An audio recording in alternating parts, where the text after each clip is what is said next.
வைகாசி விசாகம் அன்று இந்த 5 வழிபாடுகளை பின்பற்றினால் வீட்டில் செல்வம் பெருகும், கடன் பிரச்சனை தீரும் என்பது ஆன்மீக ஐதீகமாம்.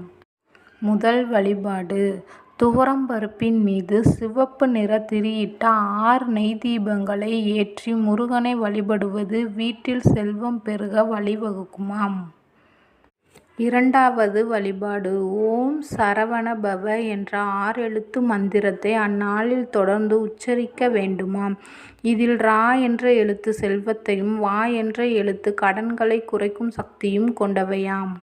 மூன்றாம் வழிபாடு: வீட்டிற்கு வரும் சுமங்கலி பெண்களுக்கு தண்ணீர் குடிக்க கொடுத்து மஞ்சள் குங்குமம் தானமாக கொடுப்பதால் பணவரவு அதிகமாகுமாம்.